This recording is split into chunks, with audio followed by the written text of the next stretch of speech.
आज हम बात करेंगे उस खबर की जिसने पूरी दुनिया के रक्षा जगत में खलबली मचा दी है। यह खबर जुड़ी है उगते सूरज के देश जापान से। दावा किया जा रहा है कि जापान भारत को अपना सबसे आधुनिक युद्धपोत यानी मोगामी क्लास फ्रिगेट ऑफर कर रहा है।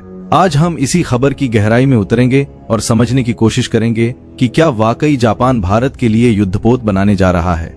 सबसे पहले बात करते हैं उस मशीन की जिसे समंदर में विज्ञान का सबसे बेहतरीन नमूना माना जा रहा है। मोगामी क्लास फ्रिगेट यह महज एक जहाज नहीं बल्कि समंदर की लहरों पर तैरता हुआ एक अदृश्य शिकारी है। अगर आप इसे पहली बार देखेंगे तो इसकी बनावट आपको किसी साइंस फिक्शन फिल्म के जहाज जैसी लगेगी। ये दुनिया के सबसे एडवांस फ्रिगेट्स में से एक है। अगर हम इसकी तुलना भारत के सबसे आधुनिक नीलगिरी क्लास फ्रिगेट से करें तो आपको जमीन आसमान का फर्क नजर आएगा। मोगामी क्लास का डिजाइन बहुत ही साफ सुथरा और चिकना है। इसमें ऑटोमेशन का इतना जबरदस्त इस्तेमाल किया गया है कि इसका वजन काफी कम हो गया है। वजन और फुर्ती, मोगामी क्लास हमारे नीलगिरी क्लास के मुकाबले लगभग 1000 टन वजन में हल्का है। रक्षा विज्ञान की भाषा में वजन कम होने का सीधा मतलब है जहाज की रफ्तार का बढ़ना और उसकी फुर्ती में इजाफा होना। इंसानों की जगह मशीनें आमतौर पर इस आकार के युद्धपोत को चलाने के लिए कम से कम 150 से 200 नौसैनिकों की जरूरत होती है। लेकिन आपको जानकर हैरानी होगी कि जापान का यह जादुई जहाज सिर्फ 90 सेलर्स की मदद से पूरा समंदर फतह कर सकता है।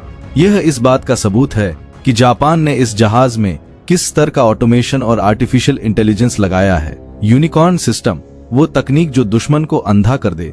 इस जहाज की सबसे बड़ी खासियत है इसके ऊपर लगा वह नुकीला हिस्सा जिसे यूनिकॉर्न सिस्टम कहा जाता है।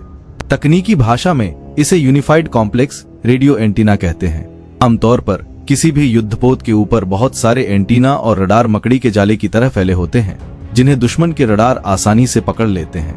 लेकिन जापान ने एक क्रांतिकारी कदम उठाया। उसने इन सभी सेंसर्स और रडार को एक ही बेलनाकार ढांचे के अंदर बंद कर दिया। इसका फायदा क्या है? पहला फायदा स्टेल्थ। इस खास डिजाइन की वजह से जहाज का रडार सिग्नेचर लगभग 90% तक कम हो जाता है। यानी दुश्मन के रडार को लगेगा ही नहीं कि वहां कोई विशाल जहाज मौजूद है। दूसरा फायदा धोखा। समंदर के बीच में यह यूनिकॉर्न मास्क क्षितिज की रेखाओं के साथ इस तरह मिल जाता है कि इसे आंखों से देख पाना भी नामुमकिन सा हो जाता है। अब आते हैं उस सवाल पर जो हर अखबार की हेडलाइन बना हुआ है, क्या जापान वाकई भारत के लिए युद्धपोत बनाएगा? यहाँ मामला थोड़ा पेचीदा है। जापान के संविधान के मुताबिक वे आसानी से घातक हथियार दूसरे देशों को नहीं बेच सकते। वर्ष 1967 में जापान ने 3 प्रिंसिपल्स ऑन आर्म्स एक्सपोर्ट लागू किया था। इसके तहत जापान उन देशों को हथियार नहीं दे सकता था जो किसी अंतर्राष्ट्रीय विवाद में शामिल हो। चूंकि भारत का पाकिस्तान के साथ सक्रिय विवाद है और चीन के साथ भी तनाव बना रहता है, इसलिए जापान चाहकर भी अपनी तकनीक हमें नहीं दे पा रहा था। लेकिन अब जापान ने अपने इन कड़े नियमों में बदलाव किया है। अब वे रेस्क्यू, सर्विलांस और माइन स्वीपिंग जैसे उपकरण एक्सपोर्ट कर सकते हैं। इसी बदलाव को देखते हुए यह उम्मीद जगी है कि आने वाले समय में जापान और भारत के बीच रक्षा सौदे नई ऊंचाइयों को छुएंगे। हकीकत यह है कि भारत आने वाले समय में अपना खुद का एक अत्यंत आधुनिक फ्रिगेट बनाने की तैयारी कर रहा है जिसे प्रोजेक्ट 17 भी कहा जाता है। यह हमारे नीलगिरी क्लास से भी कहीं ज्यादा एडवांस होगा। भारत की असली रणनीति यह है कि हम जापान से वह यूनिकॉर्न तकनीक हासिल करें और उसे अपने प्रोजेक्ट 17B के जहाजों पर लगाएं। अगर सब कुछ योजना के अनुसार रहा तो भारतीय कंपनी BL इन सिस्टम्स को मेक इन इंडिया के तहत हमारे अपने देश में ही तैयार करेगी।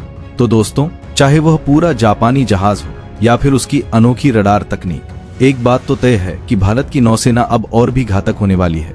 आपको क्या लगता है? क्या भारत को जापान से सीधे जहाज खरीदने चाहिए या सिर्फ तकनीक लेकर उन्हें अपने देश में बनाना चाहिए? अपनी राय कमेंट बॉक्स में जरूर दें।